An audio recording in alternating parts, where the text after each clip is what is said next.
আয় আল্লাহ, আপনি আমাদের রব, আপনি আমাদের। এই স্বীকারোক্তিটা আল্লাহ পাক কেন আদায় করলেন? একটা কথা বোঝানোর জন্য। হে দুনিয়ার মানুষেরা, কিছুদিন পর পর্যায়ক্রমে তোমরা দুনিয়াতে যাইবা।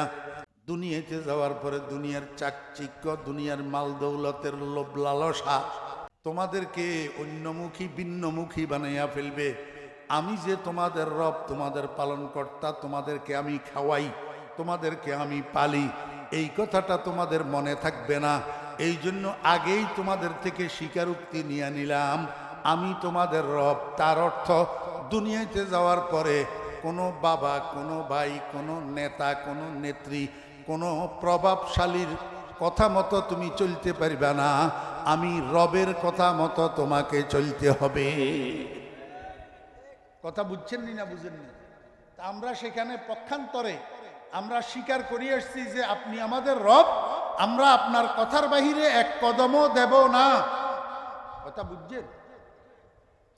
আল্লাহ পাক রব্বুল আলামিন কয়, বান্দা যতই তোমরা স্বীকারোক্তি দাও, কিন্তু দুনিয়াতে যাওয়ার পরে মা বাপ, ভাই বেরাদর, স্ত্রী, পুত্র, কন্যা, জায়গা জমিন, গাড়ি বাড়ি, ধন সম্পদ সব পাইয়া এই স্বীকারোক্তির কথা তোমাদের আর মনে থাকবে না।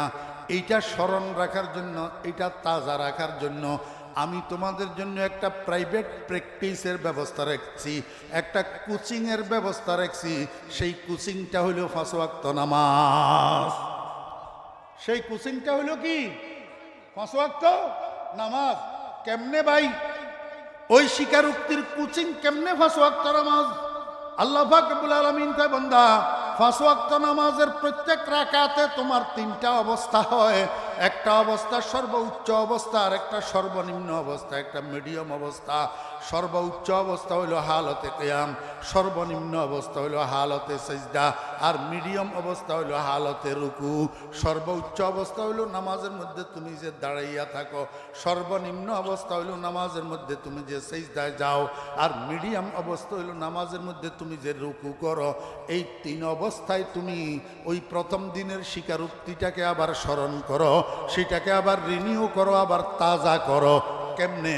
কয়, দাঁড়ানো অবস্থায় বলো আলহামদুলিল্লাহি খালিকিল আলামিন, মালিকিল আলামিন, ইলাহিল আলামিন, কি রব্বিল আলামিন। আল্লাহ পাক রব্বুল আলামিন কয়, বেশি পণ্ডিতি করিও না, যেটা পড়াই দিছি সেটা পড়ো, এদিক সেদিক যাইও না, নাহলে পরীক্ষা পাস করবে না। শিক্ষকে যেটা পড়াই গে, ছাত্ররা বাড়িতে যাইয়া প্রাইভেট শিক্ষকের কাছে, কোচিং শিক্ষকের কাছে সেইটাই পড়া লাগে, কারণ সেইখান থেকে প্রশ্ন আসবে। তুমি সেইটা না পড়ে যদি বেশি পণ্ডিতি করি অন্য কিছু পড়ো, তাহলে ফাইনাল এক্সামিনেশনে তুমি পাস করবে না। বুঝছেন না বুঝেন না? এই জন্য আল্লাহ পাক রব্বুল আলামিন কয়, বান্দা অন্য কিছুর দরকার নাই, তুমি বলো রব্বিল আলামিন।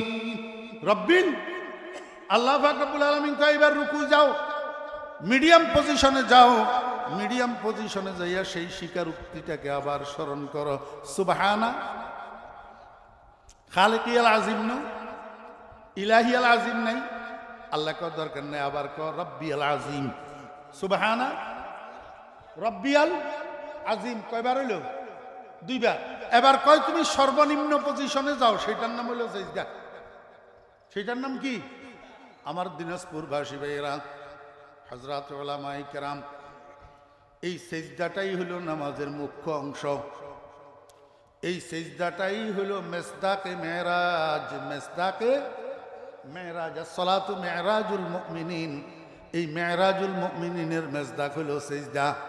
ও ভাইয়েরা, দোস্ত আহবাব, এই জন্য আমার দাদা পীর ফটিয়ার হযরত মুফতি আজিজুল হক সাহেব রহমতুল্লাহ আলাইহি ভোর রাত্রে তাহাজ্জুদের নামাজ পড়ি আল্লাহর দরবারে বসে বসে কাঁদে, মাল দৌলত কি হাওয়া সে দিল সে নিকাল, দিল কো পর আনোয়ার কর আয়জুল জালাল, দিল হো আয়ে না তেরি দীদার কা, সর ঝুকা কর দেখে লো তেরা জামাল।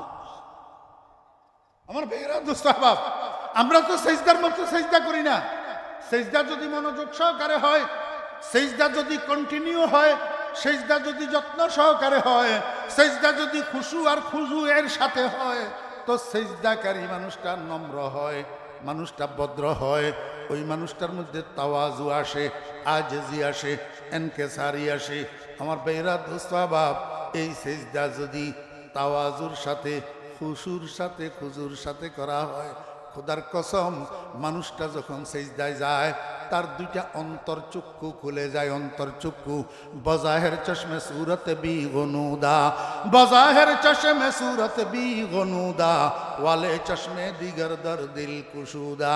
ওই সেজদাকারী মানুষটার সামনে চক্ষু নিচের দিকে তাকাইয়া রইছে, অথচ সে অন্তর্চক্ষু দ্বারা আল্লাহ পাকের আরশ পর্যন্ত দেখতে পায়।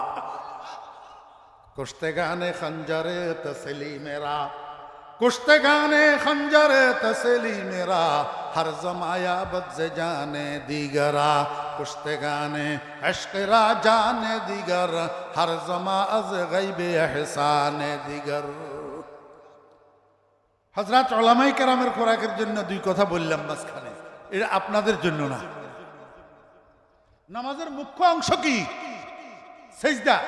আল্লাহ পাক রব্বুল আলামিন কে বান্দা এবার সিজদার মধ্যে যাইয়া কি কইবা?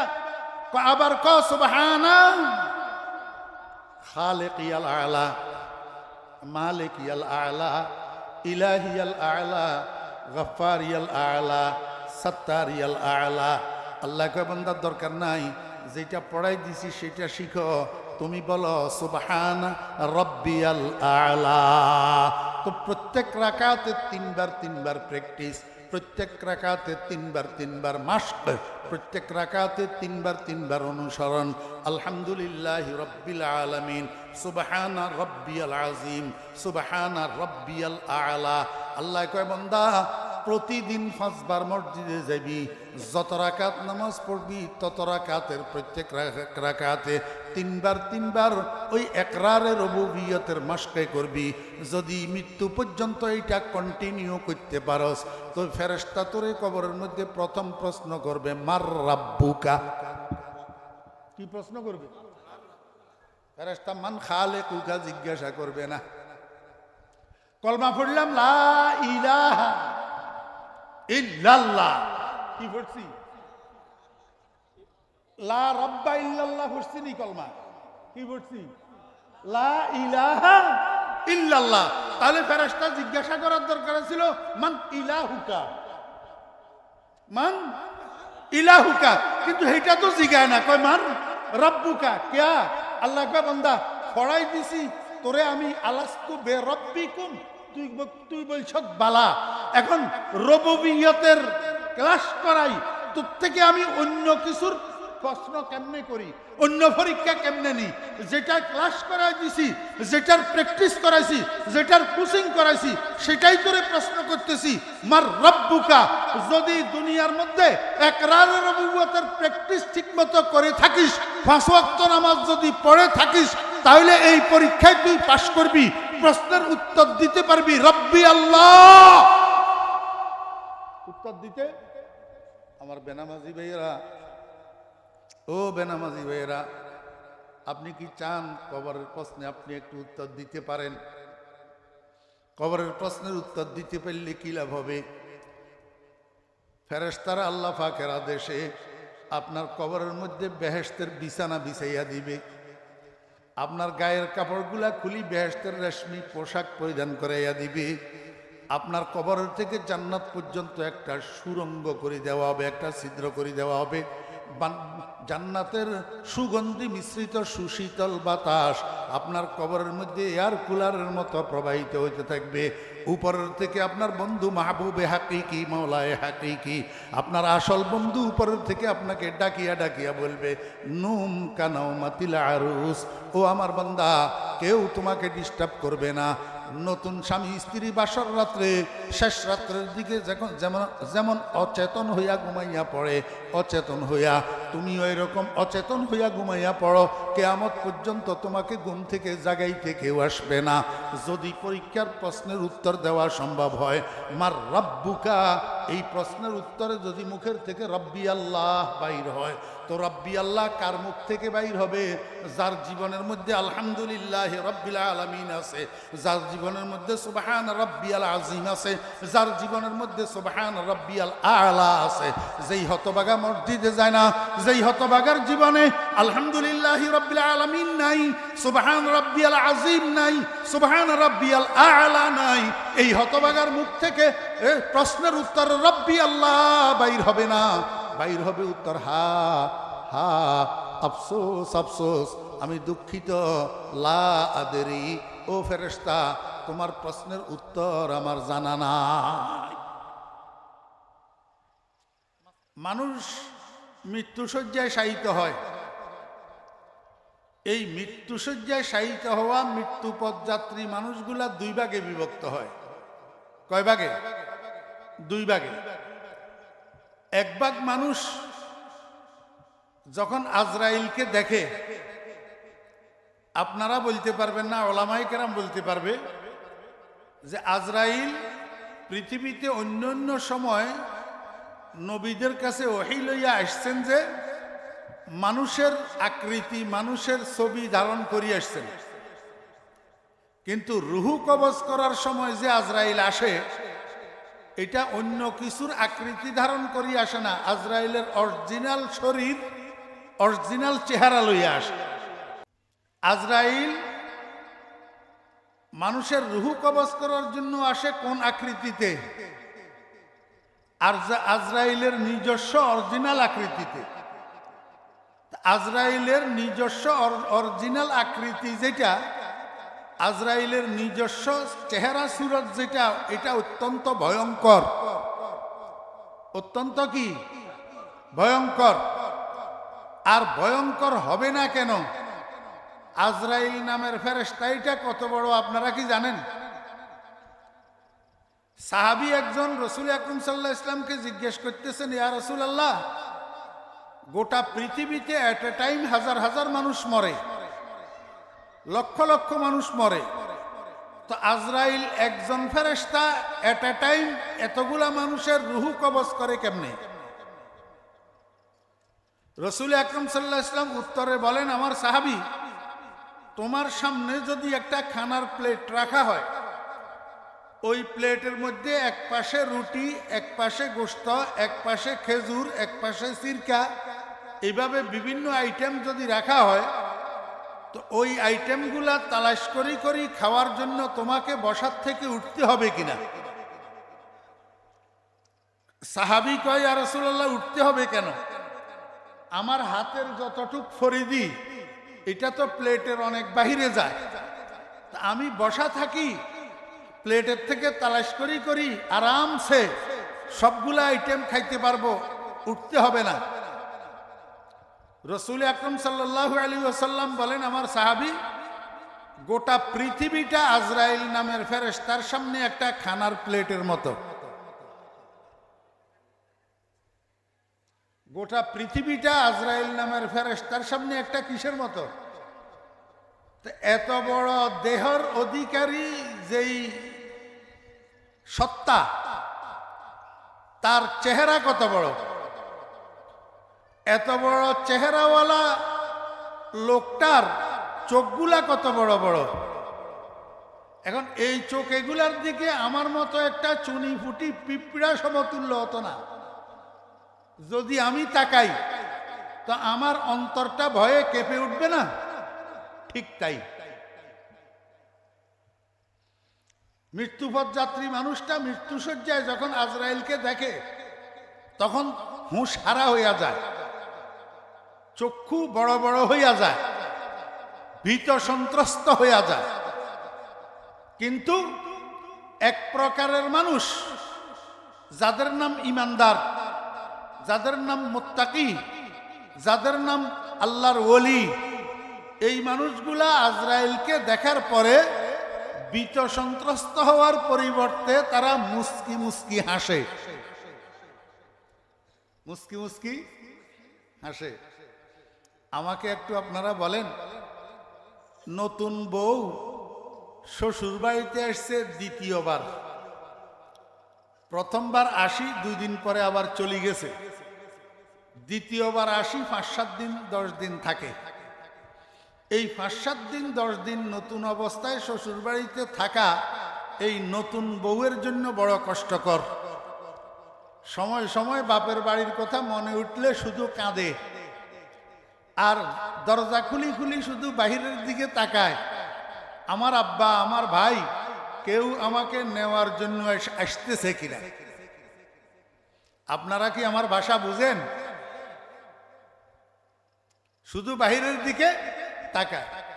হঠাৎ যখন দেখে আব্বা আসছে অথবা ভাই আসছে, তখন এই নতুন বউয়ের আর বুঝতে বাকি থাকে না যে আমাকে নেওয়ার জন্য আসছে। বুঝে থাকলে বলুন তো, এই অবস্থায় এই আব্বাকে দেখার পরে অথবা আম্মাকে দেখার পরে অথবা ভাইকে দেখার পরে এই মেয়েটা কি কান্দে না খুশিতে হাসে? খুশিতে হাসে, কারণ আমার আপনজন আসছে আপনজনদের কাছে নেওয়ার জন্য। তো যারা ইমানদার এরা যখন আজরাইলকে দেখে তখন খুশিতে মুস্কি মুস্কি হাসে, আজরাইল আসছে আমাকে আমার বন্ধুর কাছে নেওয়ার জন্য। রাসূল আকরাম সাল্লাল্লাহু আলাইহি ওয়াসাল্লাম বলেন, আল মাউতু জাসারুন ইউসিলুল হাবিবা ইলাল হাবিব। মৃত্যু একটা ব্রিজ। মৃত্যু একটা কি ব্রিজ। ব্রিজের নিচে নদী বা খাল, এক পাশে আরেক বন্ধু, আরেক পাশে আরেক বন্ধু।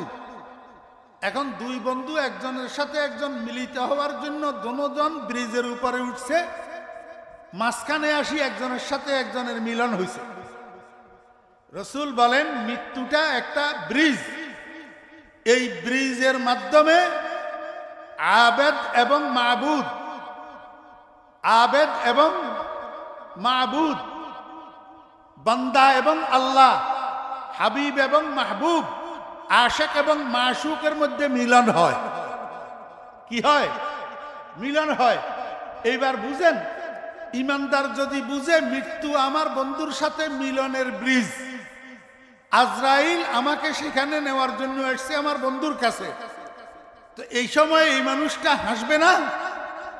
এই জন্য অনেক মুর্দার চেহারা দেখবেন আপনারা, ঠোঁটের মধ্যে মুস্কি একটা হাসি লাগিয়ে থাকে। আপনারা দেখছেন কিনা জানি না, আমি অনেক দেখছি। রাসূল আকরাম সাল্লাল্লাহু আলাইহি ওয়াসাল্লাম ইরশাদ করছেন যে একটা মুর্দা সে যে ইমানদার তার লক্ষণ হইল মৃত্যুর পরে চেহারার মধ্যে হাসি। নিশানে মর্দে মোমেন বাতু গুয়ম, নিশানে মর্দে মোমেন বাতু গুয়ম, চুমুর গায়দ তাবাসসুম বার লবেউস। আল্লাহু আকবার। আমার ভাইরা দোস্ত আহবাব, তবে শুধু কাফেররা ভীত সন্ত্রস্ত হয় আজরাইলকে দেখি এমনটা নয়। কিছু কিছু ইমানদার যাদের আমল দুর্বল এরাও আজরাইলকে দেখি ভীত সন্ত্রস্ত হয়, অথচ কিন্তু জান্নাতি। অথচ কি জান্নাতি। তা আল্লাহ পাক বলেন এই মানুষটার মৃত্যু শয্যায় এখনো মরে নাই।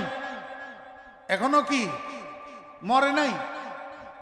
মৃত্যুর আগ মুহূর্তে আজরাইল তো রুহু নেওয়ার জন্য আসছে, আরেকটা ফেরেশতা আসি তার মাথার পাশে দিয়ে শয্যা পাশে বসে, বসি বলে, হে মৃত্যু পথযাত্রী, আজরাইলের চেহারা যত ভয়ঙ্কর হোক, শরীর যত ভয়ঙ্কর হোক, এতে তোমার কিছু আসে আর যায় না। তুমি ভয় করিও না, তুমি ভয় করিও না, তুমি টেনশন করিও না, কারণ তুমি জান্নাতি। শুধু দুনিয়ার মানুষ তোমাকে কবরে ঢুকাই দেওয়ার দেরি, সাথে সাথে তোমার কবরটা জান্নাতের টুকরা হয়ে যাবে। আল্লাহ তাখাফু ওয়ালা তাহজানু ওয়া আবশিরু বিল জান্নাতিল্লাতী কুনতুম তুআদুন। ও মৃত্যু পথযাত্রী, তুমি ভয় করিও না, তুমি চিন্তা করিও না, তুমি জান্নাতের সুসংবাদ গ্রহণ করো। একেবারে যারা কাফেরে মতলক, কাফেরে মতলক, আমাদের ভাষায় বেঈমান, আমাদের ভাষায় কি বেঈমান। এবার বেঈমান এটা যেই পর্যায়ের হোক, কথা বুঝার চেষ্টা করিয়েন। কিছু বেঈমান আছে নাস্তিক। কি নাস্তিক? এরা মুনকেরিনে ওজুদে বারি। এদের থিওরি হইল দেয়ার ইজ নো গড, আল্লাহ বলতে কিছু নাই। এদের নাম কি? নাস্তিক। এরা আল্লাহও মানে না, আখিরাতও বিশ্বাস করে না, জান্নাত জাহান্নামও বিশ্বাস করে না, হিসাব নিকাশ মিজানের পাল্লাও বিশ্বাস করে না, পুলসারাতও বিশ্বাস করে না। এদের থিওরি হইল, এদের স্লোগান হইল দুনিয়াটা মস্ত বড়, খাও দাওয়ার পূর্তি করো, মানুষ মরে গেলে পচে যায়, বেঁচে থাকলে দামি হয়। এদের স্লোগান। এদের কি স্লোগান? যেমন বর্তমানে আমাদের দেশে একটা স্লোগান আছে, ধর্ম যার যার, উৎসব সবার। স্লোগান আসেনি? এবার আমরা একটু সামান্য মাঝখানে একটু পর্যালোচনা করি এই স্লোগানগুলা কতটুক ঠিক, কতটুক বেঠিক। প্রথমে এই স্লোগানটা, আমাদের দেশের প্রচলিত স্লোগানটা একটু বিশ্লেষণ করেন। ধর্ম যার যার, উৎসব সবার, এই স্লোগানটা ঠিক কিনা? জি, এই স্লোগানটা ঠিক না। এই স্লোগানটা যে ঠিক না, এই কথাটা বর্তমানে হিন্দুরা বুঝতেছে, কিন্তু মুসলমানে বুঝে না। মুসলমানে বলে হিন্দুরা বুঝতেছে। আপনি কেমনে বুঝলেন? গত 3-4 দিন আগে একটা হিন্দু ফেসবুকের মধ্যে পোস্ট করছে, ও মুসলমান, তোদের যদি লজ্জা থাকে, আমরা তো তোদের উৎসবে যাই না, তোদের কোরবানির গরু জবাইয়ের তামাশা দেখার জন্য আমরা যাই না, তোদের ঈদের নামাজের তামাশা দেখার জন্য আমরা যাই না, তোরা কেন আমাদের পূজার তামাশা দেখার জন্য আসস? তোদের কাছে শরম নাই? কে লেখছে? কথা কয় না। একটা হিন্দু লেখছে, তোরা স্লোগান দিস ধর্ম যার যার, উৎসব সবার, তোদের এই স্লোগানটা ঠিক না। আসল স্লোগান হলো ধর্ম যার যার, উৎসব তার তার। এই স্লোগানটা ওই হিন্দু ফেসবুকের মধ্যে লিখছে, ধর্ম যার যার, উৎসব তার তার। আসলে তো কথা ঠিক, আসলে কথা ঠিক। দোস্ত, হযরত ওমর রাদিয়াল্লাহু আনহু থেকে হাদিস বর্ণিত, হযরত ওমর রাদিয়াল্লাহু আনহু বলছেন, কোন অবস্থায় কোন মুশরিকের কোন উৎসবে কোন তাওহীদবাদী, একত্ববাদী মানুষের অংশগ্রহণ জায়েজ নাই, হারাম, হারাম। আপনি যদি বলেন আমি সেখানে হেদায়েতের নিয়তে গেছি তাদেরকে হেদায়েত করার জন্য, তো যদি আপনি হেদায়েতের নিয়তে যাইয়া থাকেন, সেখানে আপনি বসবেন কেন? তাদের নৃত্যগুলা দেখবেন কেন? সর্বোপরি তাদেরকে শুভেচ্ছা জানাবেন কেন? শুভেচ্ছা জানানো আর দাওয়াত এক জিনিস না। আমি তো আশ্বস্ততার সাথে বলবো, আপনি সেখানে দাওয়াত দিতে যান নাই। যদি সেখানে দাওয়াত দেওয়ার মতো স্পর্ধা আপনি দেখাইতেন, পিঠের চামড়া লইয়াও আপনি সেখান থেকে আসতে পারতেন না। আমি গোস্তাকি মাপ চাইতেছি হযরত উলামায়ে কেরামের কাছে। আমরা যারা মাদ্রাসা চালাই, আমরা অনেক সময় অনেক বড় লোকের কাছে চাঁদার জন্য যাই, মাদ্রাসার চাঁদার জন্য। দেখা গেল আমি যাইয়া বড় লোকের বাসার ড্রয়িং রুমে ঢুকলাম, উনি তখন সোফায় বসে বসে টেলিভিশন দেখতেছে, তা আমিও পাশে দিয়ে যাইয়া উনার সাথে টেলিভিশনের দিকে তাকাইয়া রইলাম। উনি টেলিভিশনের দিকে তাকাইয়া তাকাইয়া আমার সাথে কথা বলতেছে, আমিও টেলিভিশনের দিকে তাকাইয়া তাকাইয়া উনার সাথে কথা বলতেছি। গোস্তাকি মাফ করবেন হযরত উলামায়ে কেরাম, মুহতামিমিন ইজাম, শরীয়ত আপনাকে এটার অনুমতি দিছে যে আপনি উনার সাথে বসি উনার ইত্তেবা করবেন, নাকি উনি আপনার ইত্তেবা করবে? আপনি যদি হাক্কানি আলেম হইতেন, তাহলে উনার রৌবের আসর আপনার উপর পড়তো না, আপনার রৌবের আসর উনার উপরে পড়তো। উনি টেলিভিশন বন্ধ করে দিয়ে আপনার সাথে কথা বলতো। আর যতক্ষণ টেলিভিশন বন্ধ না করে ততক্ষণ আপনি সেখানে না ঢুকতেন, অন্যদিকে তাকাই থাকতেন। কথা বুঝছেন না বুঝেন না? পোস্তে পাজন তখতে কায়ে কাউ সেরা সর্বদে আজ কফমদে নামু সেরা বরদরে সুলতা মরো যশমবি গঞ্জে কারু গর্দে হদসো যশমবি। অনুবাদ করতেছি না এই জন্য, এটা আপনাদের সর্বসাধারণের ফাংশন না, যাদের জন্য বলতেছি ওনারা বুঝে গেছে। মুফতি মাহমুদ সাহেব রহমতুল্লাহ আলাই পাকিস্তানের ন্যাশনাল অ্যাসেম্বলির মেম্বার, বর্তমান মাওলানা ফজলুর রহমান সাহেব রহমতুল্লাহ আলাইর আব্বা, মাওলানা ফজলুর রহমান সাহেব দামত বরকাতুমের আব্বা মুফতি মাহমুদ সাহেব রহমতুল্লাহ আলাই একবার পাকিস্তান সংসদের অধিবেশন, সংসদ নেতা জুলফিকার আলী ভুট্টো প্রাইম মিনিস্টার, তো সংসদের অধিবেশনে অংশগ্রহণ করার জন্য সব এমপিরা উপস্থিত হইয়া গেছে, মহিলা এমপিরাও আসছে, কিন্তু মহিলা এমপিদের দোপাট্টা তথা ওড়না সকলের কাঁধের উপর, মাথার উপর না, মাথা খোলা। কিন্তু একজন সংসদ সদস্য এখনো আসে নাই, উনি হইলেন মুফতি মাহমুদ সাহেব রহমতুল্লাহ আলাই।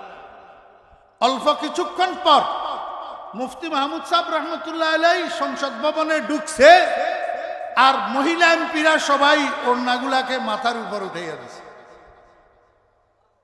মাথার উপর जुल्फिकार अली भुट्टो कहे भाइयों, इतने देर तक हम जितने लोग यहाँ बैठे हुए थे हम सब के सब औरत थी, अभी अभी एक मर्द दाखिल हुआ, अभी अभी एक मर्द दाखिल हुआ, और वो इसलिए कि हम सब मर्द बैठे हुए थे लेकिन औरतों का दुपट्टा कंधे पर थे, सर पर नहीं उठे थे। अभी जब एक मर्द दाखिल हुआ उसकी शर्म से औरतों ने दुपट्टा सर पर उठा दिया। এটা হলো উলামায়ে কেরামের তাআসসুর, এটা হলো উলামায়ে কেরামের রূপ। আজকে আমরা উলামায়ে কেরামরা নিজেদের রূপ হারাইয়া ফেলছি, এই কারণে আমাদের এত জিল্লত। पुश्ते पाजन तख्ते कहे काऊ सेरा सरबदे अज कफमदे नामू सेरा बरदरे सुल्ता मरो यशमबी गंजे कारू गर्दे हदसो यशमबी। কেন যাব আমি হিন্দুদের দুর্গা পূজায়? কেন শুভেচ্ছা জানাবো? কেন সেখানে আমি বসবো? এটা কি আমার ইলমের তাকাজা? আমি আপনাদেরকে বোঝানোর উদ্দেশ্য ছিল ধর্ম যার যার উৎসব সবার না, ধর্ম যার যার উৎসব তার তার, উৎসব তার তার। এই কথাটা একটা হিন্দু ফেসবুকের মধ্যে লিখে পোস্ট করছে। মুসলমানের সন্তানেরা, যদি আপনাদের কাছে লজ্জা থাকে আপনারা আর কোনোদিন দুর্গা পূজায় যাবেন না। যদি লজ্জা থাকে, সব স্লোগান ঠিক না। মানুষ মরে গেলে পচে যায়, বেঁচে থাকলে দামি হয়, এই স্লোগানটা কতটুক ঠিক? এই স্লোগানটা ঠিক? মানুষ মরে গেলে পচে যায়, জি পচে পচে। তাহলে আপনার আব্বা মারা গেছে 20 বছর, আপনি এখন 20 বছর পরে আব্বার কবর খনন করেন, দেখেন কবরের মধ্যে কিছু আছে কিনা। পচে গেছে না? পচছে না? পচে নাই? যারা বলছেন পচে নাই তারাও ঠিক। দুটোটা কেমনে ঠিক হইল আমি আপনাদেরকে বুঝাই। আপনারা কদু খাননি? কদু, খবরদার লাউ আর মাংস বলিয়েন না। লাউ আর মাংস হিন্দুদের ভাষা, মুসলমানের ভাষা নয়। তারা আপনাদের ভাষা ব্যবহার করে না, তারা আপনাদের পানিকে জীবনেও পানি বলে না, জল ছাড়া। আপনি কেন আপনার গোশতকে মাংস বলতে যাবেন? কথা বুঝছেন না বুঝেন না? লম্বা করার আমার হাতে সময় নেই, সময় তো আপনারা আগেই খেয়ে ফেলেছে। কদু চিনেননি? কদু, কদু কিসে ধরে? কদুর গাছে, কদুর গাছে। গাছ এটা উঠে কিসের থেকে? কদুর বিচি থেকে। কদুর বিচি থেকে। কেমনে উঠে গাছ? আপনি যদি 1 মণ কদুর বিচি ফাঁকা রোডের উপরে ছিটাইয়া দেন, একটা গাছ উঠবে? তাহলে কি করতে হবে? মাটি কতগুলারে গুড়া গুড়া করে জোর জোর করি ওই একটা কদুর বিচি 2 আঙ্গুল দিয়ে এমনি চিবি ধরি মাটির মধ্যে টিবি 1-1.5 ইঞ্চি ভিতরে ঢুকাইতে হবে।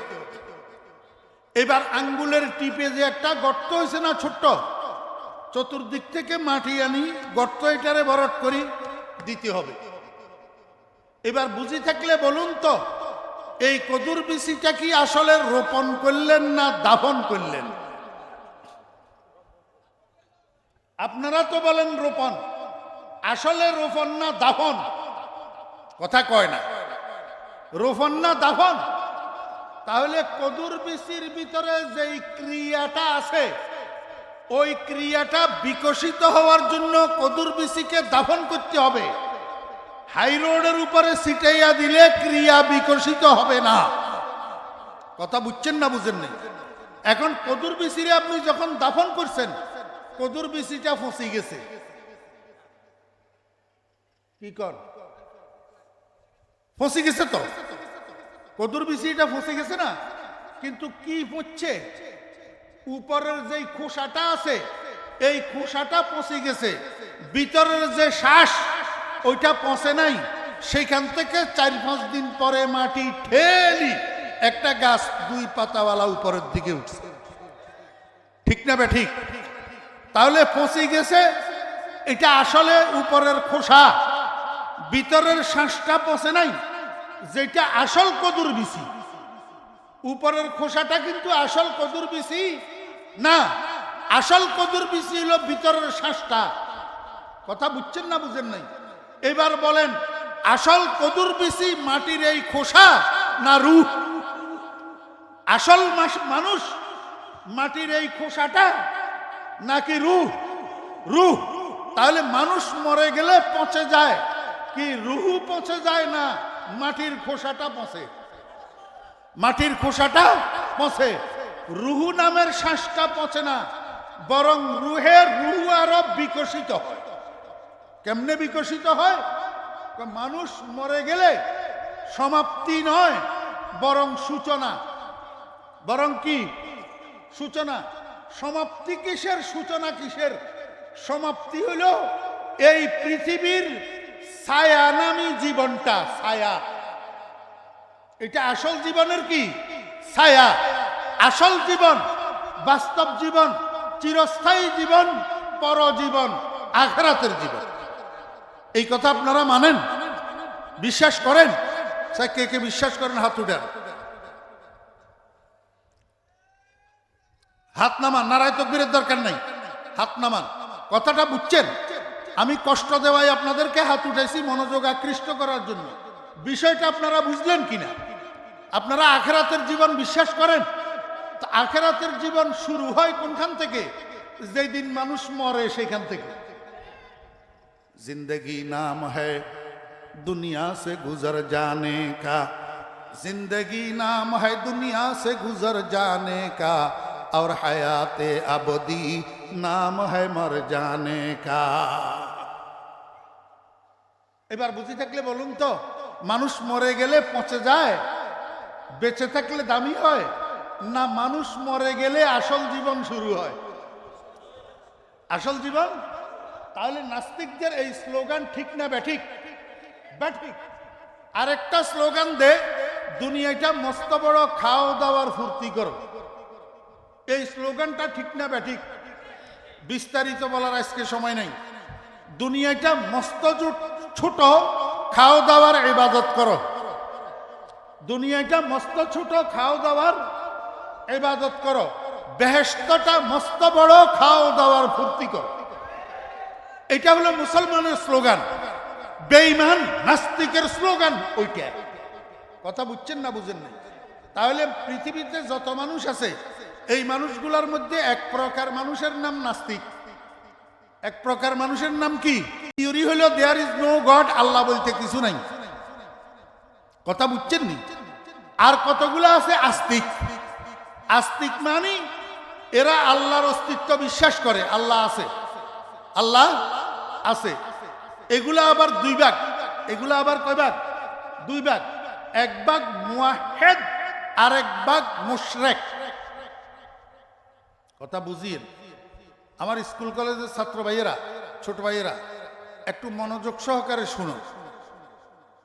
আস্তিকেরা কয় ভাগ? দুই ভাগ। এক ভাগ মুওয়াহ্হিদ আর এক ভাগ মুশরিক। মুওয়াহ্হিদ মানে যাদের বিশ্বাস ওয়াহদাহু লা শারীকা লাহু, ওয়াহদাহু লা, যাদের বিশ্বাস কুল হুয়াল্লাহু আহাদ, কুল হুয়াল্লাহু আহাদ, যাদের বিশ্বাস ওয়ালাম ইয়াকুল্লাহু কুফুয়ান আহাদ, এরা হলো মুওয়াহ্হিদ, একত্ববাদী। আর কতগুলো আছে মুশরিক, আল্লাহর সাথে অন্য কিছুকে শরীক করে, অংশীদার বানায়। কেউ হযরত মরিয়ম আলাইহিস সালামের অংশীদার বানাইছে, ঈসা আলাইহিস সালামের অংশীদার বানাইছে, আর কেউ উযাইর আলাইহিস সালামের অংশীদার বানাইছে, আর কেউ মাটির বানানো, পাথরের বানানো মূর্তি কতগুলোর অংশীদার বানায়। গরুর অংশীদার বানায়, গরুর গোবরের অংশীদার বানায়, চন্দ্রের অংশীদার বানায়, সূর্যের অংশীদার বানায়। এরা সবাই মুশরিক। এরা সবাই কি? মুশরিক। এদের এক দলের নাম ইহুদি, আরেক দলের নাম খ্রিস্টান, আরেক দলের নাম হিন্দু বুদ্ধ। এরা হইল মুশরিক। এরা হইল কি? মুশরিক।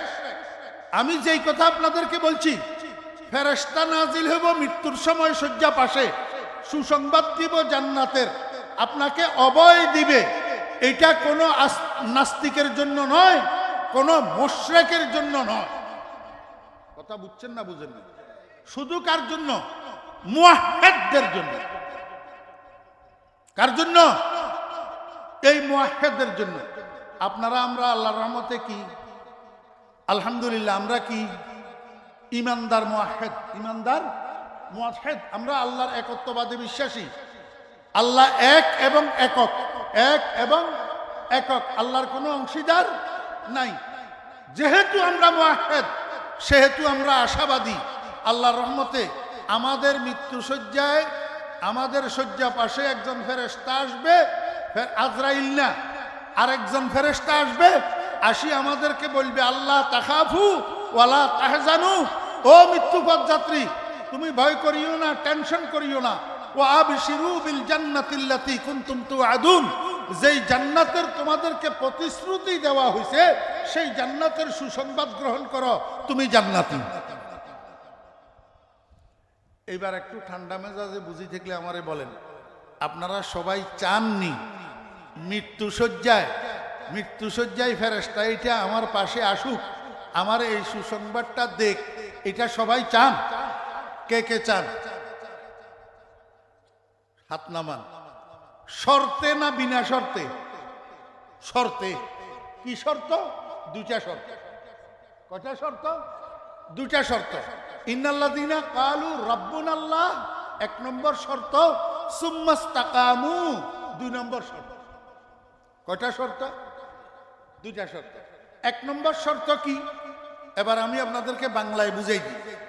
আল্লাহ পাক বলেন, নিশ্চয় ওই সমস্ত মানুষ যারা কালু, তারা বলেছে, আয় আকাররু, তারা একরার করেছে, স্বীকারোক্তি প্রদান করেছে। কিসের? রব্বুন আল্লাহ, আমার রব আল্লাহ, আমার রব আল্লাহ। ভাই আমরা সবাই আমার রব আল্লাহ এই কথার স্বীকারোক্তি দিছি না দিই নাই? কোথায় দিলাম?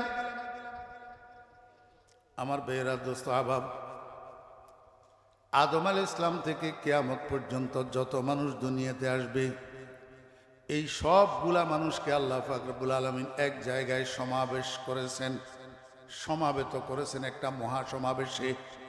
ওই মহাসমাবেশটা অনুষ্ঠিত হয়েছে রূহ জগতে। আলমে আর ওয়াহে। কোথায়? রুহু জগতে। রুহু জগতে আল্লাহ পাক একটা মহাসমাবেশ করছেন।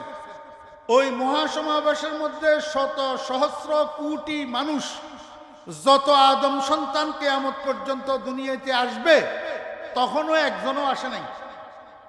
তখনও একজনও আসে নাই। আব্বা আদমও তখনও দুনিয়াতে আসে নাই। তার আগে তার সমস্ত মানুষকে এক জায়গায় সমাবেত করি আল্লাহ পাক রব্বুল আলামিন জিজ্ঞাসা করল, আলাস্তু বেরব্বিকুম,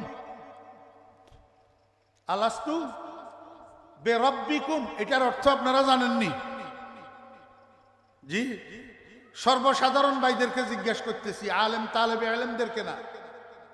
এটার অর্থ আপনারা জানেন? আলাস্তু বেরব্বিকুম, আমি নই কি তোমাদের রব? আমি নই কি তোমাদের প্রতিপালক? আমি নই কি তোমাদের পালনেওয়ালা? কে জিজ্ঞাসা করছে? আল্লাহ। কাকে জিজ্ঞাসা করছে? সমস্ত মানুষকে। সমস্ত মানুষকে কোথায় জিজ্ঞাসা করছে? রুহু জগতে। এখানে আপনারা একটু বুঝি থাকলে বলেন, এইখানে মুসা আলাইহিস ইসলাম ছিল নি? হ্যাঁ, ফেরাউন ছিল নি? ইব্রাহিম আলাইহিস ইসলাম ছিল নি? নমরুদ ছিল নি? মুহাম্মদুর রাসূলুল্লাহ সাল্লাল্লাহু আলাইহি ওয়াসাল্লাম ছিল নি? জি। আবু জাহেল ছিল নি? আব্দুর রহমান সুদাইস ছিল নি? ও ড্রামা ছিল নি? হ্যাঁ, কথা কয়। খানা একেবারে ইমাম আব্দুর রহমান সুদাইসও ছিল না? ওই ডোনাল্ড ট্রাম্পও ছিল তো। অর্থাৎ বেঈমান, কাফের, ইমানদার সব সেখানে উপস্থিত ছিল। এই মহাসমাবেশের মধ্যে আল্লাহ পাক জিজ্ঞেস করলেন, আলাস্তু বিখালিকিকুম। জিজ্ঞাসা করছে, কথা কয় না। আলাস্তু বিখালিকিকুম, আমি কি তোমাদের স্রষ্টা নই? এটা জিজ্ঞাসা করছে। আলাস্তু বিমালিকিকুম, আমি কি তোমাদের মাবুদ নই? আমি কি তোমাদের মালিক নই? আলাস্তু বিইলাহিকুম, আমি কি তোমাদের মাবুদ নই? এগুলা জিজ্ঞেস করে নাই। অথচ এই রব্বুন যেরকম আল্লাহ পাকের সিফতি নাম, এরকম আরো ৯৮টা আছে আল্লাহ পাকের সিফতি নাম। কিন্তু সেই গুণগুলার সম্পর্কে আল্লাহ পাক স্বীকারোক্তি আদায় করার জন্য প্রশ্ন করেন নাই, কিন্তু রবের স্বীকারোক্তি আদায় করার জন্য প্রশ্ন করছেন। কেন? এই উত্তর দেওয়ার আজকে সময় নেই। আল্লাহ পাক জিজ্ঞেস করছেন, আমি কি তোমাদের রব নই? তখন ইমানদার বেঈমান নির্বিশেষে সমস্ত মানুষ একসাথে কালু, ওই ইন্নাল্লাযীনা কালু, ইন্নাল্লাযীনা কালু, সেখানে একসাথে সব মানুষে কালু আই আকাররু রব্বুন আল্লাহ, বালা, জি হ্যাঁ, আয় আল্লাহ আপনি আমাদের রব, আপনি আমাদের। এই স্বীকারোক্তিটা আল্লাহ পাক কেন আদায় করলেন? একটা কথা বোঝানোর জন্য। হে দুনিয়ার মানুষেরা, কিছুদিন পর পর্যায়ক্রমে তোমরা দুনিয়াতে যাইবা। দুনিয়াতে যাওয়ার পরে দুনিয়ার চাকচিক্য, দুনিয়ার মাল দৌলতের লোভ লালসা তোমাদেরকে অন্যমুখী, ভিন্নমুখী বানাইয়া ফেলবে। আমি যে তোমাদের রব, তোমাদের পালনকর্তা, তোমাদেরকে আমি খাওয়াই, তোমাদেরকে আমি পালি, এই কথাটা তোমাদের মনে থাকবে না।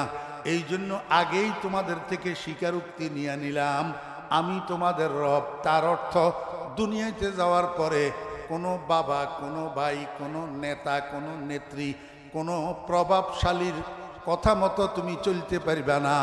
আমি রবের কথা মতো তোমাকে চলতে হবে। কথা বুঝছেন না বুঝেননি? আমরা সেখানে পক্ষান্তরে আমরা স্বীকার করে আসছি যে আপনি আমাদের রব, আমরা আপনার কথার বাহিরে এক কদমও দেব না। কথা বুঝছেন? আল্লাহ পাক রব্বুল আলামিন কয়, বান্দা যতই তোমরা স্বীকারোক্তি দাও, কিন্তু দুনিয়াতে যাওয়ার পরে মা বাপ, ভাই বেরাদর, স্ত্রী পুত্র কন্যা, জায়গা জমিন, গাড়ি বাড়ি, ধন সম্পদ সব পাইয়া এই স্বীকারোক্তির কথা তোমাদের আর মনে থাকবে না। এইটা স্মরণ রাখার জন্য, এইটা তাজা রাখার জন্য আমি তোমাদের জন্য একটা প্রাইভেট প্র্যাকটিসের ব্যবস্থা রাখছি, একটা কোচিংয়ের ব্যবস্থা রাখছি। সেই কোচিংটা হলো ৫ ওয়াক্ত নামাজ। সেই কোচিংটা হলো কি 5 ওয়াক্ত নামাজ। কেমনে ভাই ওই স্বীকারোক্তির কোচিং কেমনে 5 ওয়াক্ত নামাজ? আল্লাহ পাক রব্বুল আলামিন কয় বান্দা 5 ওয়াক্ত নামাজের প্রত্যেক রাকাতে তোমার 3টা অবস্থা হয়। একটা অবস্থা সর্বোচ্চ অবস্থা, আর একটা সর্বনিম্ন অবস্থা, একটা মিডিয়াম অবস্থা। সর্বোচ্চ অবস্থা হইল হালতে কিয়াম, সর্বনিম্ন অবস্থা হইল হালতে সিজদা, আর মিডিয়াম অবস্থা হইল হালতে রুকু। সর্বোচ্চ অবস্থা হইল নামাজের মধ্যে তুমি যে দাঁড়াইয়া থাকো, সর্বনিম্ন অবস্থা হইল নামাজের মধ্যে তুমি যে সিজদায় যাও, আর মিডিয়াম অবস্থা হইল নামাজের মধ্যে তুমি যে রুকু করো। এই 3 অবস্থায় তুমি ওই প্রথম দিনের স্বীকারোক্তিটাকে আবার স্মরণ করো, সেটাকে আবার রিনিউ করো, আবার তাজা করো। কেমনে? কয় দাঁড়ানো অবস্থায় বলো আলহামদুলিল্লাহি। আল্লাহ কয় যে দাঁড়ানো অবস্থায় তুমি বলো আলহামদুলিল্লাহি খালিকিল আলামিন, মালিকিল আলামিন, ইলাহিল আলামিন, কি রব্বিল আলামিন। আল্লাহ পাক রব্বুল আলামিন কয় বেশি পণ্ডিতি করিও না, যেটা পড়াই দিছি সেটা পড়ো, এদিক সেদিক যাইও না, নাহলে পরীক্ষা পাস করবে না। শিক্ষকে যেটা পড়াই গে ছাত্ররা বাড়িতে যাইয়া প্রাইভেট শিক্ষকের কাছে, কোচিং শিক্ষকের কাছে সেইটাই পড়া লাগে, কারণ সেইখান থেকে প্রশ্ন আসবে। তুমি সেইটা না পড়ে যদি বেশি পণ্ডিতি করি অন্য কিছু পড়ো, তাহলে ফাইনাল এক্সামিনেশনে তুমি পাস করবে না। বুঝছেন না? বুঝেন না? এই জন্য আল্লাহ পাক রব্বুল আলামিন কে বান্দা অন্য কিছুর দরকার নাই, তুমি বলো রব্বিল আলামিন। রব্বিল আল্লাহ পাক রব্বুল আলামিন কয় এবার রুকু যাও, মিডিয়াম পজিশনে যাও। মিডিয়াম পজিশনে যাইয়া সেই স্বীকারোক্তিটাকে আবার স্মরণ করো, সুবহানা খালিকিয়াল আজিম না, ইলাহিয়াল আজিম নাই। আল্লাহ কয় দরকার নাই, আবার কয় রব্বিয়াল আজিম। সুবহানা রব্বিয়াল আজিম কয়বার হইল? 2 বার। এবার কয় তুমি সর্বনিম্ন পজিশনে যাও, সেটার নাম হলো সিজদা। সেটার নাম কি? আমার দিনাজপুর ভাষী ভাইয়েরা, হযরত উলামায়ে কেরাম, এই সিজদাটাই হলো নামাজের মুখ্য অংশ। এই সিজদাটাই হলো মেসদাকে মেরাজ। মেসদাকে মেরাজ, সালাতু মেরাজুল মুমিনিন। এই মেরাজুল মুমিনিনের মেসদাক হলো সিজদা। ও ভাইয়েরা দোস্ত আহবাব, এই জন্য আমার দাদা পীর ফটিয়ার হজরত মুফতি আজিজুল হক সাহেব রহমতুল্লাহ আলাইহি ভোর রাত্রে তাহাজ্জুদের নামাজ পড়ি আল্লাহর দরবারে বসে বসে কাঁদে, মাল দৌলত কি হাওয়া সে দিল সে নিকাল, দিল কো পর আনোয়ার কর আয়জুল জালাল, দিল হো আয়ে না তেরি দীদার কা, সর ঝুকা কর দেখে লো তেরা জামাল। আমার ভাইয়েরা দোস্ত আহবাব, আমরা তো সেজদার মতো সেজদা করি না। সেজদা যদি মনোযোগ সহকারে হয়, সেজদা যদি কন্টিনিউ হয়, সেজদা যদি যত্ন সহকারে হয়, সেজদা যদি খুশু আর খুজু এর সাথে হয়, তো সেজদাকারী মানুষটা নম্র হয়, মানুষটা ভদ্র হয়, ওই মানুষটার মধ্যে তাওয়াজু আসে, আজজি আসে, এনকেসারি আসে।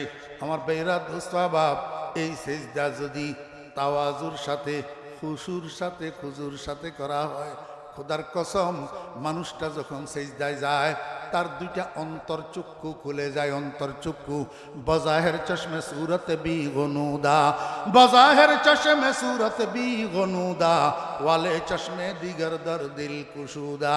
ওই সেজদাকারী মানুষটার সামনে চক্ষু নিচের দিকে তাকাইয়া রইছে, অথচ সে অন্তর্চক্ষু দ্বারা আল্লাহ পাকের আরশ পর্যন্ত দেখতে পায়। कुश्तगाने खंजरे तसली मेरा, कुश्तगाने खंजरे तसली मेरा, हर जमाया बद जाने दीगरा, कुश्तगाने अश्करा जाने दीगर, हर जमा अज गैबे एहसाने दीगर। হযরত উলামায়ে কেরামের খোরাকের জন্য 2 কথা বললাম মাঝখানে, এটা আপনাদের জন্য না। নামাজের মুখ্য অংশ কি? সিজদা।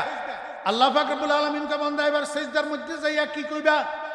আবার ক সুবহানা খালিকিয়াল আলা, মালিকিয়াল আলা, ইলাহিয়াল আলা, গফফারিয়াল আলা, সত্তারিয়াল আলা। আল্লাহ কে বান্দার দরকার নাই, যেটা পড়াই দিছি সেটা শিখো। তুমি বলো সুবহানা রাব্বিয়াল আলা। তো প্রত্যেক রাকাতে 3 বার প্র্যাকটিস, প্রত্যেক রাকাতে তিনবার মাশক, প্রত্যেক রাকাতে তিনবার অনুসরণ। আলহামদুলিল্লাহি রাব্বিল আলামিন, সুবহানা রাব্বিয়াল আযীম, সুবহানা রাব্বিয়াল আ'লা। আল্লাহ কয় বান্দা প্রতিদিন 5 বার মসজিদে যাবি, যত রাকাত নামাজ পড়বি তত রাকাতের প্রত্যেক রাকাতে তিনবার ওই ইকরারে রুবুবিয়তের মাশকে করবি। যদি মৃত্যু পর্যন্ত এইটা কন্টিনিউ করতে পারস তো ফেরেশতা তোরে কবরের মধ্যে প্রথম প্রশ্ন করবে, মার রাব্বুকা। কি প্রশ্ন করবে? ফেরেশতা মান খালিকুকা জিজ্ঞাসা করবে না। কলমা পড়লাম লা ইলাহা ইল্লাল্লাহ, কি পড়ছি? লা রাব্বা ইল্লাল্লাহ পড়ছি নি কলমা? কি পড়ছি? লা ইলাহা ইল্লাল্লাহ।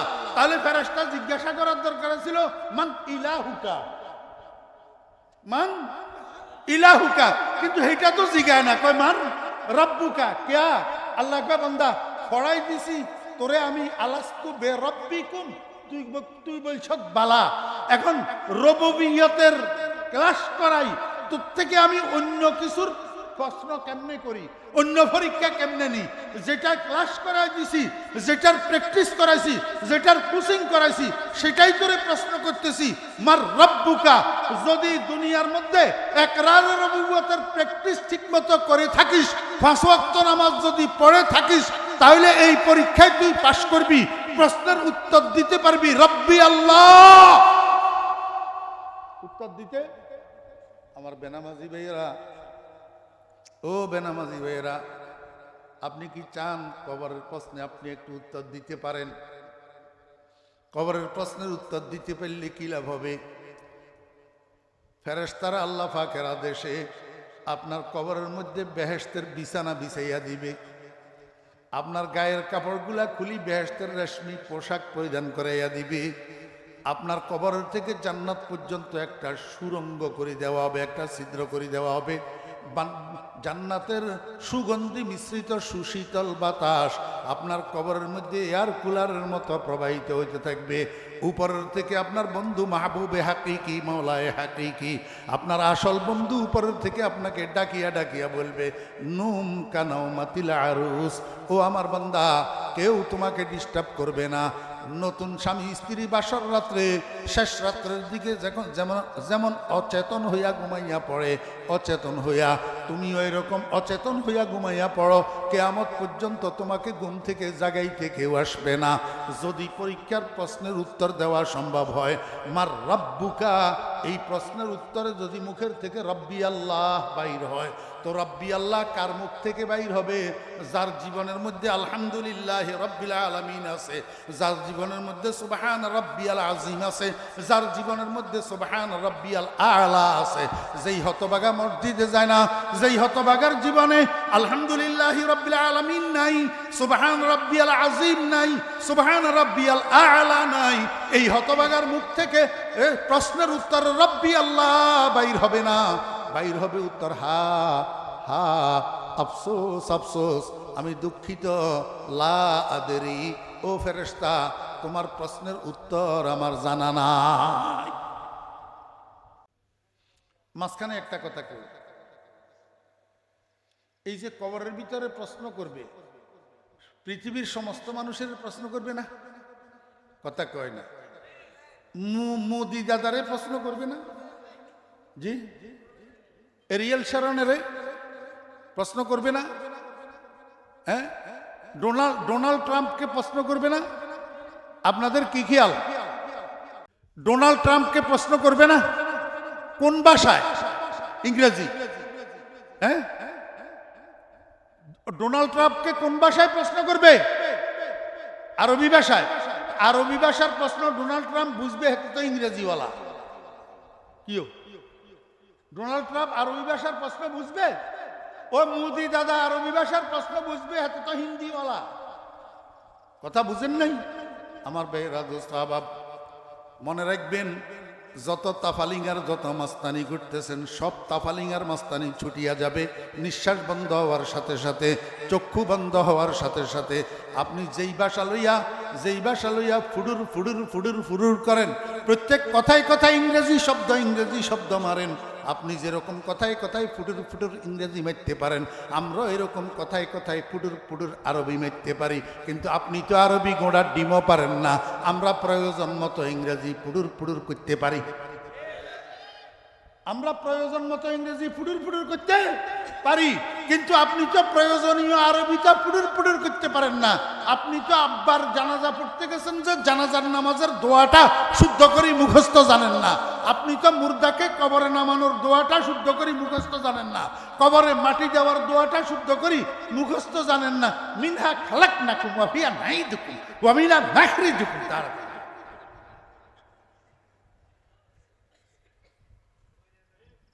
আমরা যতটুকু ইংরেজি জানি, আপনি তার 6টা কত আরবি জানেন না। ফুডুর ফুডুর করেন কেন? 5টা ভাষা জানি, আপনি 2টা না জানেন। এরপরেও মোল্লা দেখলে আপনার গায়ে কাঁটা ফুটে কেন? মনে করেন কিচ্ছু বুঝে সুঝে না। আমার ভাইরা দুস্তাবাব, যেই কোনো পৃথিবীর যেই কোনো মানুষের নিঃশ্বাস বন্ধ হওয়ার সাথে সাথে তার জিহ্বার মধ্যে একটা ডিসপ্লেতে আরবি ভাষা আনি দেওয়া হবে। কি ভাষা আনি দেওয়া হবে? মোবাইল দেখছেন? এটার ল্যাঙ্গুয়েজ অপশনে যান, ল্যাঙ্গুয়েজে ক্লিক করেন, দেখবেন 20-30টা ল্যাঙ্গুয়েজ সেখানে লেখা আছে। বাংলা, উর্দু, আরবি, ইংরেজি, হিন্দি, ফার্সি সব এখানে লেখা আছে। এখন আপনি যেই ভাষায় মোবাইলটা ব্যবহার করবেন সেই ভাষার উপরে ক্লিক করেন, সেই ভাষাটা ডিসপ্লেতে আসি যাবে।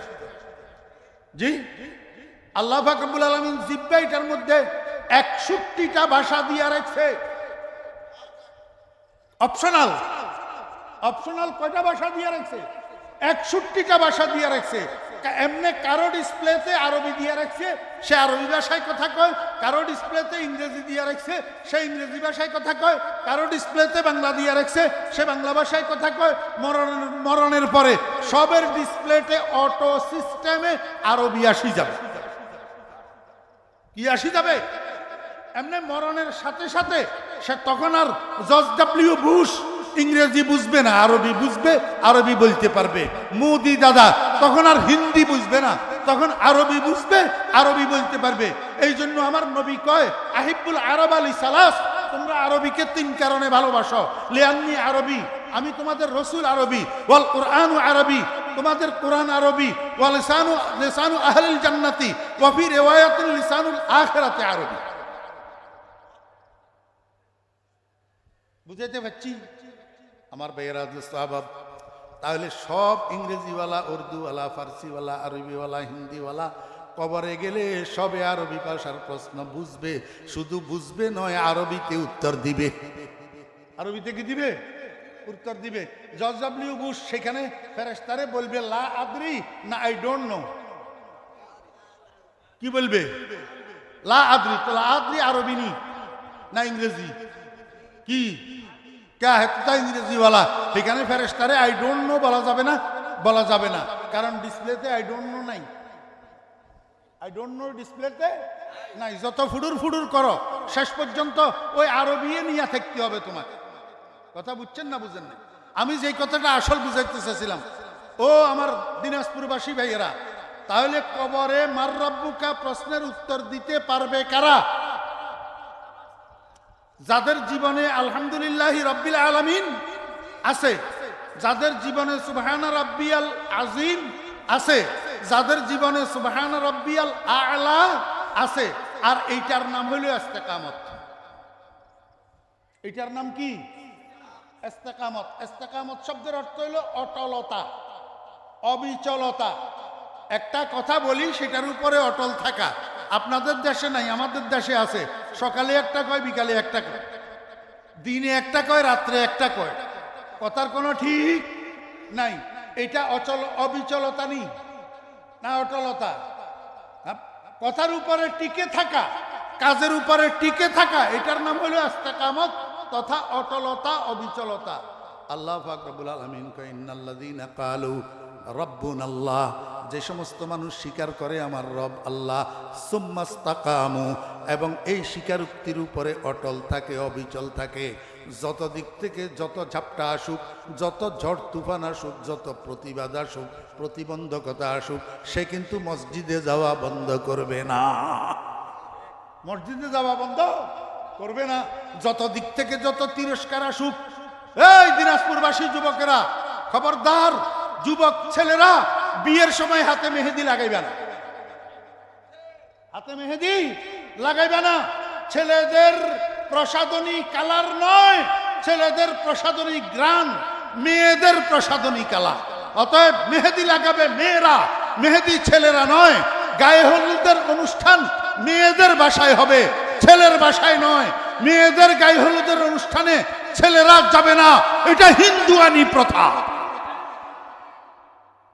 কথা বুঝাইতে পারছি আমার ভাইয়েরা, দোস্ত আহবাব? কিভাবে ইস্তেকামত থাকবেন? এই যে একরার করলেন রাব্বুন আল্লাহ, মনোযোগ আসেনি? একরার যে করলেন রাব্বুন আল্লাহ, এইটার উপরে ইস্তেকামত কেমনে থাকবেন, অটল কেমনে থাকবেন, অবিচল কেমনে থাকবেন? এবার হাদিসটা শুনেন। আন সাওবান রাদিয়াল্লাহু আনহু কাল, হযরতে সাওবান রাদিয়াল্লাহু আনহু থেকে বর্ণিত, তিনি বলেন, কালা রাসূলুল্লাহ সাল্লাল্লাহু আলাইহি ওয়াসাল্লাম, আল্লাহর হাবিব জনাব রাসূলুল্লাহ সাল্লাল্লাহু আলাইহি ওয়াসাল্লামের ইরশাদ করেন, ইস্তাকিমু, আমার উম্মতেরা তোমরা দ্বীনের উপরে, শরীয়তের উপরে, সুন্নতের উপরে, আল্লাহ পাকের আদেশ নিষেধের উপরে তোমরা অবিচল থাকো। তোমরা কি থাকো? অবিচল থাকো। কেমনে অবিচল থাকবে? রাসূল আকরাম সাল্লাল্লাহু আলাইহি ওয়াসাল্লাম আবার কয়, ওয়ালান তুহসু, ওয়ালান তুহসু। তাফসীর করার উদ্দেশ্য হইলে তুহসু, এটারে আমি একটু তাফসীর করতাম। এক ডেঞ্জারাস শব্দ আল ইহসান, এটার এক এক জায়গায় এক এক তরজমা হয়, এক এক জায়গায় এক এক তরজমা হয়। এখানে লান তুহসু আই লান তাস্তাতিউ, হে আমার উম্মতেরা, আমি যে তোমাদেরকে অবিচল থাকার জন্য বলতেছি, কিন্তু দ্বীনের উপরে পরিপূর্ণভাবে অবিচল থাকা কঠিন। দ্বীনের উপরে পরিপূর্ণভাবে অবিচল থাকা কি কঠিন? তোমরা পরিপূর্ণভাবে দ্বীনের উপরে অবিচল থাকতে পারবে না। বিশেষ করে আমার আখেরি জামানার উম্মতেরা, তোমরা দুর্বল, ইমানে দুর্বল, আমলে দুর্বল, তোমরা শরীরে দুর্বল, সব দিক থেকে দুর্বল। তোমরা পরিপূর্ণভাবে ইমানের উপরে অটল থাকতে পারবে না, আমলের উপরে অটল থাকতে পারবে না। তবে একটা আমল আছে, এটা যদি তোমরা ঠিক রাখতে পারো, তাহলে পুরা দ্বীনের উপরে অবিচল থাকা তোমাদের জন্য সহজ হইয়া যাবে। সেই আমলটা কি? কয়, ওয়ালামু আন্না খায়রা আমালিকুম আস-সালাত। আমার উম্মতেরা, সেই আমলটার নাম হইল 5 ওয়াক্ত নামাজ। সেই আমলটার নাম কি? 5 ওয়াক্ত নামাজ।